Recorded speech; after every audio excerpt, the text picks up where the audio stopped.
мақтанба, орын таппай баптанба, құмарланып шаттанба, ойнап босқа күлге.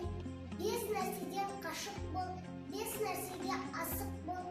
Адам болан десеңіз, тілең өмірің атыңда. Оған қайғы жесеңіз, өсек, өтірік, мақтаншақ, еріншек бекер мал шашпақ. Бес дұшпаның білсеңіз, талап, еңбек, терең ой, қанағат рақым ойлап қой. Бес асыл іс көнсеңіз.